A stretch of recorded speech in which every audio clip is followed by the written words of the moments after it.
as criancinhas para o culto lá em cima. Eu já tenho 8 anos, tenho que continuar aqui. Quem tem 8 anos fica aqui, os demais subam. Eu tenho uma palavra de Deus para os nossos corações. O meu coração está atento pela palavra do Senhor. E eu tenho convicção que Deus vai falar muito conosco hoje. Eu gosto muito desses cultos, que no começo parece estar assim meio devagar. Os nossos cultos geralmente são mais embalados. Mas quando isso acontece, Deus quer nos ensinar algo. Deus quer nos ensinar algo. Eu gostaria que aqueles que não fossem sair, que sentassem em nome de Jesus. Oh, glória a Deus. Deus é bem bravo, né? Uma bravura santa. Amém, Jesus. Nem sobe, nem vai, fica no meio. Não estou falando para a irmã Maria, não, irmã Maria, estou com a criançada, está por aqui. Aleluia. Mas Jesus tem bênção para nós hoje aqui.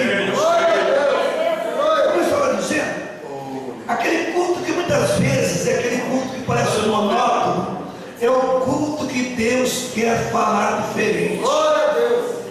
Eu comecei a observar, quem pode me emprestar o relógio aí? Vai ser difícil. Pega esse aqui, dá mais relógio de ouro, rapaz. Olha aqui, vou ver a hora, aquele ali está. Os diáconos dão uma olhadinha nesses relógios para nós, para deixar funcionando. Eu estou com um relógio de ouro hoje aqui, vou pregar até mais um pouquinho hoje. Glória a Deus, aleluia. Então, gente, eu observo a vida do servo de Deus chamado Elias. O Elias estava num problema tão sério, meu Deus, mas tão sério, que ele entrou dentro de uma caverna. E ali, Michel, falando para o Michel, falando para os demais, ali dentro daquela caverna, o Elias pedia a morte. Quantas vezes isso acontece conosco? Nós somos carne, e como carne, até o Senhor Jesus um dia falou assim: Pai, passa de mim este cálice. Cálice é sofrimento. A misericórdia de Deus foi tão grande para com o seu filho, que naquele instante deu graça para ele. Daqui a pouco ele lembrou de mim e de você. Ele lembrou do Paulo César, lembrou do Ricardo, ele lembrou de nós e disse assim: Pai, faça-se a tua vontade e não a minha. E sabe, Ismael, qual era a vontade de Deus? Salvar você, salvar a humanidade, salvar Suzano, salvar o nosso país, irmão Amorim. Essa era a vontade do Pai. Então foi por isso, por 3 vezes ele gritou: Pai, passa de mim esse cálice. Mas de repente ele lembrava de nós. Eu quero vos trazer uma mensagem, falando ainda para concluir na vida de Elias. Além daquela prova tremenda, além daquela luta tremenda, daquela prova horrível, sabe o que aconteceu? Veio terremoto. Tem hora, irmãos, que a luta está tão grande e ainda vem terremoto. Terremoto parecia que ia acabar com tudo, mas só parece, mas não acaba. Cadê uma água para mim aí? Está aqui já. Aleluia. Pensa, já está no momento. Glória a Deus. O Elias, naquele instante, tampado com a morte, pedindo a morte, veio um terremoto. E naquele terremoto parecia que tudo ia acabar. Você já passou por isso? Tem momentos que tem medo de ir à porta para atender a campainha, para atender o interfone. É notícias ruins. Tem momentos que tem, meu Deus, eu vou atender o telefone. Tem misericórdia. É a prova, hoje é o dia da prova. Tem um dia que você olha assim: Senhor, eu vou ter, Senhor, que ir lá na casa daquela pessoa, dá-me graça, dá-me forças. Tem momentos que parece que o dia inteiro o diabo tira para nos tentar.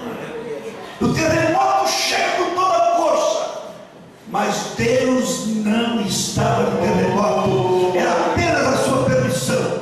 Daqui a pouco vem fogo. Oh, Deus. Segura que pega os peixes. Daqui a pouco vem fogo, e o fogo era forte. Quantas vezes você está num momento de dificuldade, de luta, de problema, e começa a vir um fogaréu de fofoca, fogaréu de problema, fogaréu de dificuldade, fogaréu de desemprego, e começa a vir tudo isso. Porém, é apenas uma permissão de Deus, é coisa momentânea. Deus não estava no fogo. Que mais que vem? Vendaval, né? Meu Deus, que falta mais vir, que falta mais chegar.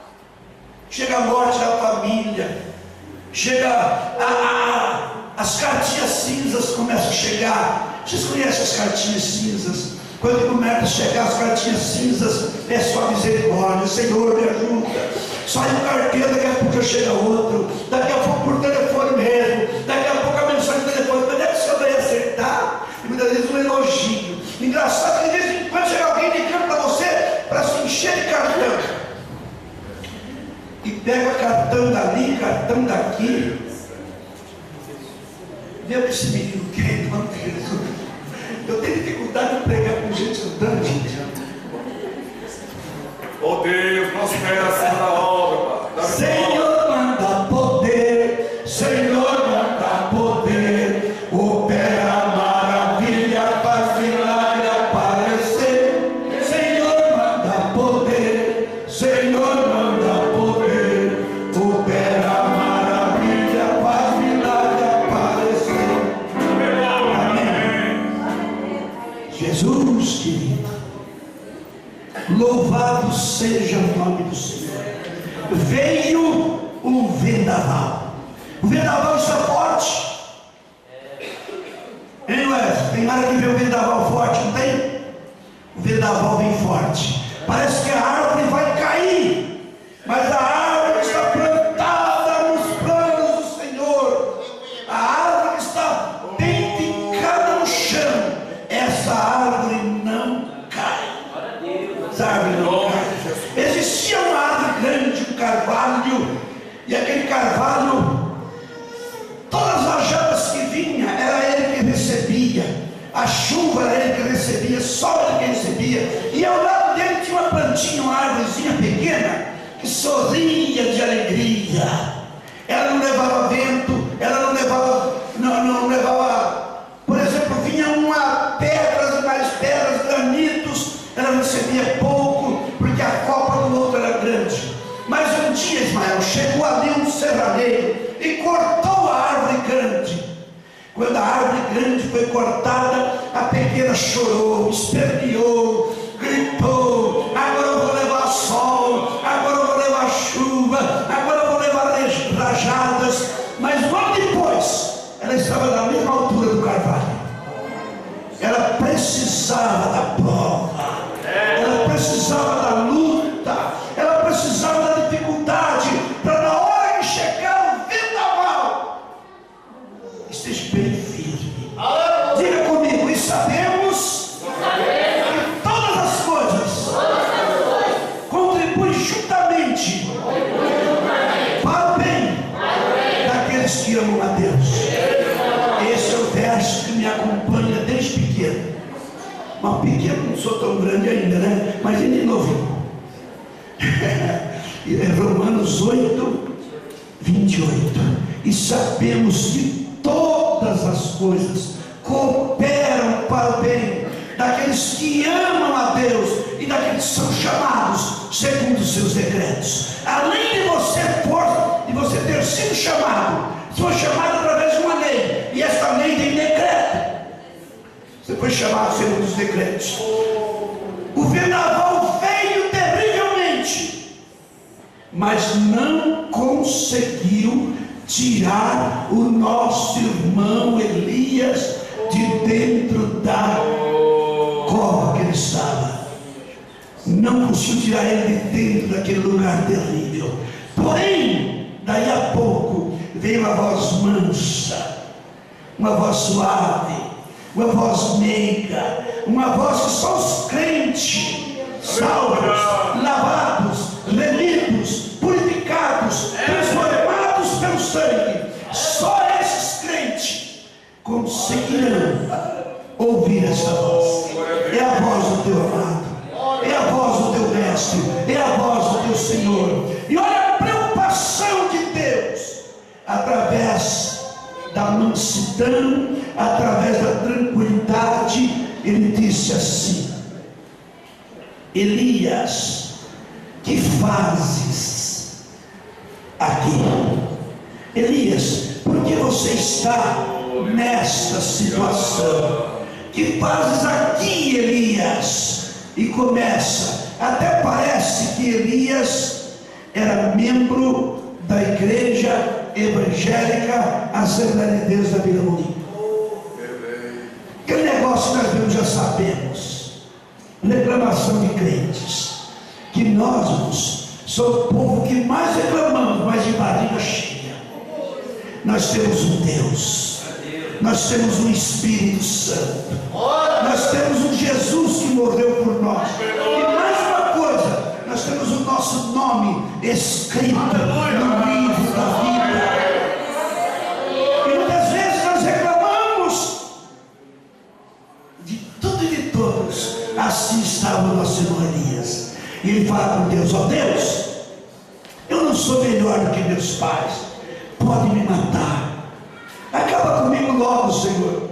Quantas vezes acontece conosco, acontece com o ser humano, e seria melhor morrer logo, seria melhor acabar com tudo já. O irmão estava orando e a oração dele estava tão interessante que ele disse: ó Deus, dá-me graça pelo menos para sair correndo, que nem isso eu tenho mais, dá nem para largar. Eu não tinha coragem mais nem de sair, de tão triste que estava. Outro dia tinha uma irmã orando, ela dizia assim: Senhor, eu sou menos do que uma minhoca. Que tristeza, irmão. Uma serva de Deus, uma mulher que vai morar no céu, uma mulher que tem o nome escrito no livro da vida. Uma minhoca é bem, não dá nem para comparar o ser humano como uma minhoca, mas é a situação que chega o ser humano. O ser humano se abate, as nossas células se abatem, as nossas lágrimas vêm devido. Estava lendo agora um verso que diz assim: do que se queixa o homem? Aí vem a resposta: dos seus próprios pecados. Se orássemos mais, se buscássemos mais, nós erraríamos menos. E quando nós erramos, muitas das vezes nós colocamos culpa no nosso semelhante, nos nossos líderes. Quantas vezes nós colocamos culpa em nós mesmos, colocamos culpas em nós mesmos, em vez de colocarmos a culpa em mim mesmo. Eu coloco culpa muitas vezes na minha esposa, eu coloco culpa nos meus filhos, eu coloco culpa no nosso pastor, eu coloco culpa na presidente da república, eu coloco culpa nos ministros, eu coloco culpa no prefeito. E a culpa não é do prefeito, a culpa não é da esposa, a culpa não é do esposo, a culpa não é do pastor. Diga: a culpa é minha, diga. Do que se queixa o homem, se queixa dos seus próprios pecados. Faz uma dívida tremenda que não pode pagar. Cartão de crédito, aquela voz meiga e suave do outro lado. O senhor foi contemplado com lindo cartão, posso mandar? Dá direito a você colocar a esposa, a filha ou o filho. Quem que o senhor quer colocar? Dá para entregar aí o CPF, imediatamente a gente coloca. E daqui a pouco cartãozinho para lá e para cá, e Carrefour, e Casa Bahia, e vai para aqui afora, daqui a pouco: Jesus, o senhor me abandonou. Ele não te abandonou, você que não vigiou. Você que pegou o cartão e gastou. Você que foi lá e gastou ali, gastou aqui, e gastou. Tem hora que o marido nem recebeu ainda, você nem recebeu ainda, mas passa o verdureiro, você compra, passa o vendedor de cortina, você compra, passa o vendedor de jornal, você compra, e tem dom de comprar fiado, e depois vai dizer que Deus te abandonou. Não pare de comprar fiado, que você vai vencer. Essa é a verdade.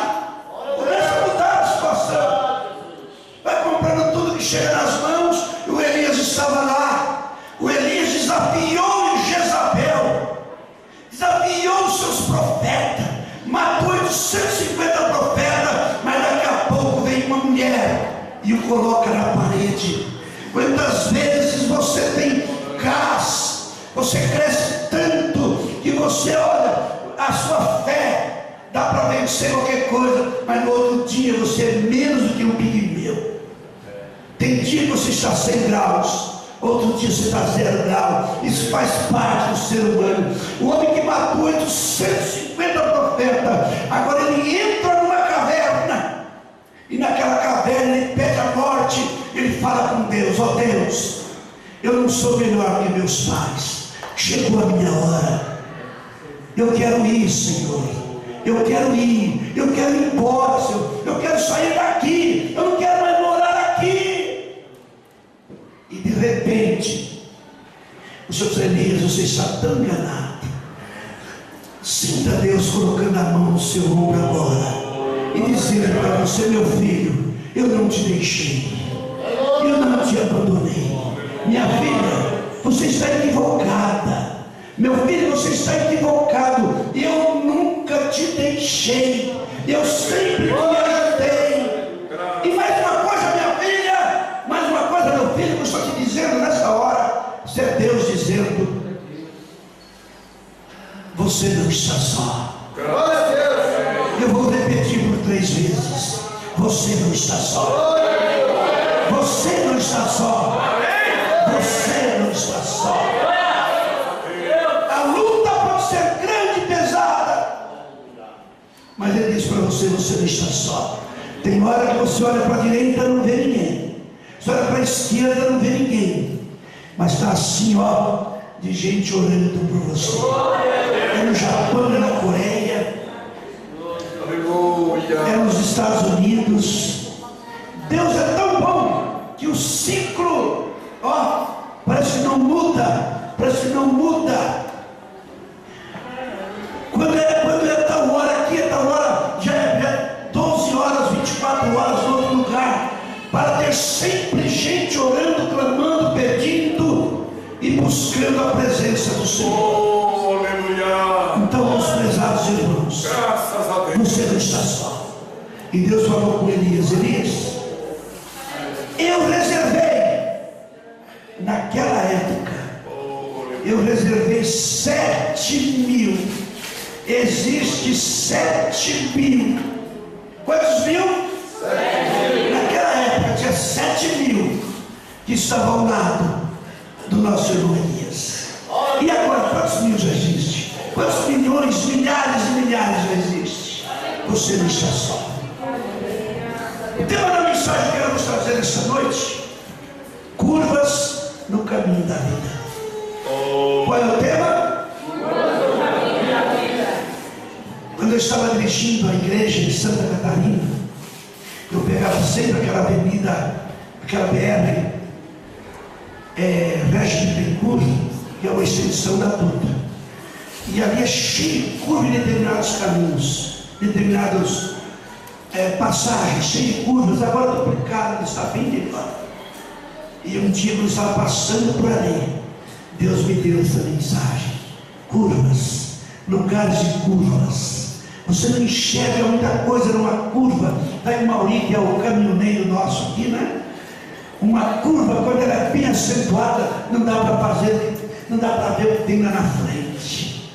E nós temos curva, irmão Severino, no meio do caminho.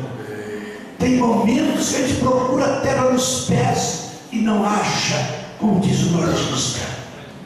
Você olha para a direita, esquerda, frente, retaguarda e não vê ninguém, como disse Jó. Olho para um lado e para o outro e não vejo nem o Senhor para me ajudar. A mulher o abandonou, os filhos morreram, os colegas foram embora, mas ela permaneceu ali, ó.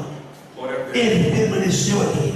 Eu sei que o meu Redentor é. Em Lucas, no capítulo 15, capítulo 24, eu não vou ler vários versos, mas eu quero me ater aqui.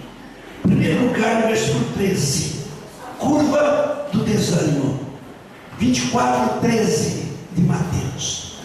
Aliás, de Lucas. Lucas 24, versículo 13 está aqui a primeira curva, que denomino a curva da tristeza e do desânimo.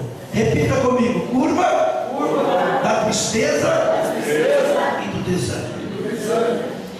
Nessa curva muitos já pereceram.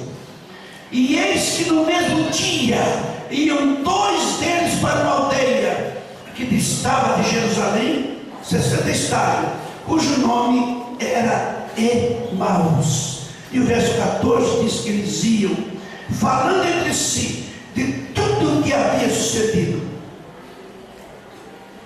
Eles estavam saindo de Jerusalém. Os irmãos aqui convivem comigo que hoje em dia o que mais existe é crente pedindo tempo para Deus. Já ouviram isso? Estou dando tempo para a igreja agora. O que mais existe hoje é pessoal que está dando tempo. Dá tempo muitas vezes para namorado, e tem até casal que está dando tempo para a mulher, tempo para o marido, e vai para aí afora. Quando está assim, ainda está mais ou menos. Agora, quando não dá tempo, eu quero tempo para uma igreja, eu quero tirar umas férias, eu não aguento mais ouvir parar de igreja, eu não aguento mais ouvir parar de Jesus. Está assim de gente desse jeito.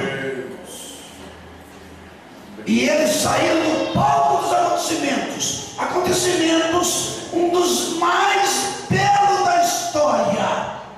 Os acontecimentos daquela época foi um acontecimento que revolucionou o céu, revolucionou o inferno e revolucionou a nação. Foi um dos momentos mais lindos da história, o cumprimento da primeira promessa bíblica de Gênesis 3,15.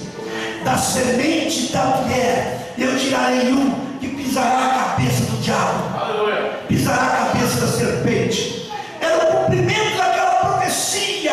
E Jesus andando com seus 12, daqui a pouco com seus 70, e quando ele partira já tinha mais de 500. Isso que temos notícias. E agora ele morrerá, ele partira para a eternidade.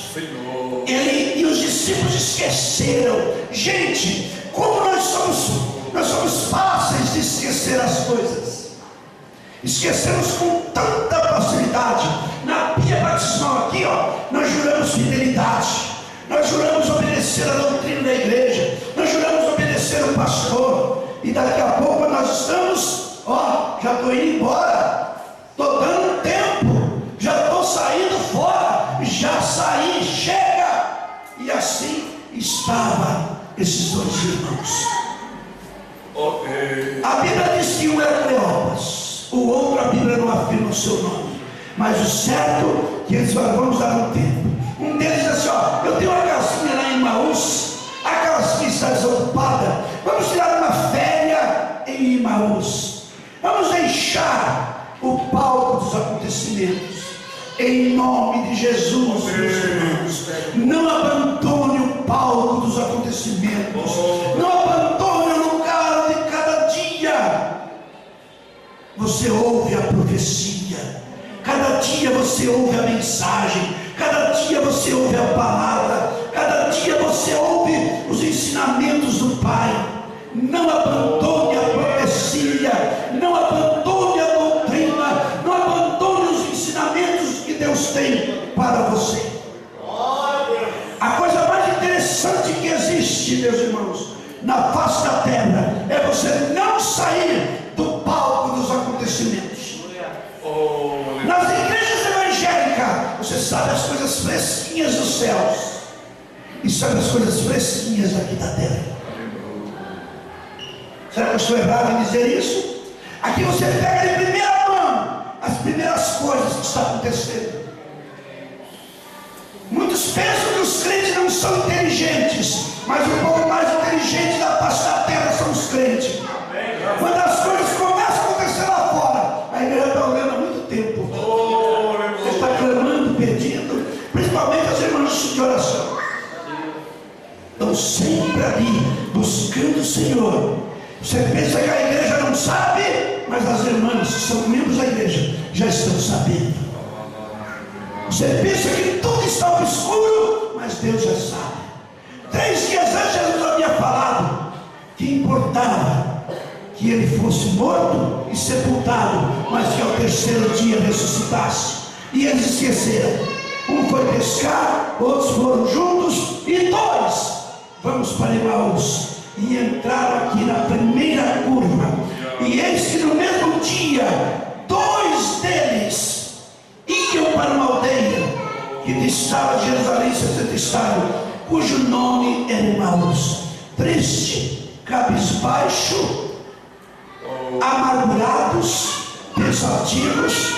Todos nós que somos motoristas sabemos que numa curva, se você for muito rápido, você cai no abismo. Se você frear de uma vez também, você cai. Você tem que ir devagar. Quando você não sabe o que tem lá na frente, pise firme, pise devagar, mas pise firme. O nosso mundo é assim. Para aqueles que não conhecem Deus, o outro dia é um salto no escuro. Para nós conhecermos Deus, o outro dia é o início de uma eternidade. Aleluia. Porque nós vivemos, queremos ou não, nós vivemos em 3 dimensões: o passado, o presente e o futuro. O passado foi ontem, o passado foi hoje de manhã, foi o teu almoço, foi a tua janta, foi o teu café, já é passado. O que fazer com as coisas do passado? As coisas velhas já passaram e tudo se fez novo. O que fazer com o presente? Deleita-te no Senhor, Ele concederá o que deseja o teu coração. E o que fazer com o futuro? Entrega o teu caminho ao Senhor, confia nele e Ele tudo fará. No caminho da vida, no carrinho da vida, esses 2 irmãos aceleraram muito rápido e caíram numa curva chamada desânimo. Vamos deixá-los ou vamos caminhar mais um pouquinho? Vamos junto com eles mais um pouquinho. A curva da presença real de Jesus. A curva da presença real é uma curva muito boa. Está no versículo 15. E aconteceu que indo eles falando entre si e fazendo perguntas um ao outro, o mesmo Jesus se apresentou e ia com eles. Você pensa que Ele não está presente, mas Ele está presente. É a curva da presença real. Ele está presente em todos os momentos. É a curva em que você pensa que tudo está terminado. E Jesus fez uma pergunta para eles. E falando de si de tudo aquilo que havia sucedido. E aconteceu que eles falando de si, fazendo perguntas um ao outro, o mesmo Jesus, e aproximou-se e ia com eles. Mas os olhos deles estavam fechados para que não conhecessem. E ele lhe disse: que palavras são essas que trocais entre vós? Aqui eu tiro uma mensagem. Dentro dessa mensagem, olhai para mim aqui, ó, todos. Olhai para mim aqui agora, ó. Jesus interessa por aquilo que você conversa no caminho, por aquilo que você conversa dentro de casa. Ele está muito interessado quando dentro de casa você fala assim: ó, temos que evangelizar o vizinho. Nós temos que ser um povo atualizado. Eu não vou sair na rua porque eu sou crente, e como crente eu não posso me contaminar.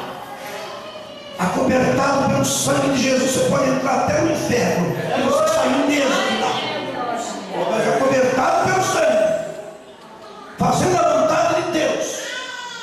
Aí eu não posso entrar, não pode mesmo. Você pode entrar em todos os lugares e eu não mesmo entrar lá nas trevas e tirar alguém de lá. Quando você está interessado em algo, estamos na segunda curva, a presença real. Ele disse assim: eis que eu estou convosco todos os dias, até a consumação dos céus. Você não está só. Parece que você está só. Parece que Ele não te vê. Emprego não vem, salário não aumenta, as coisas estão difíceis. Jesus me deixou. Deixou não. Ele se apresenta É que os seus olhos não estão vendo.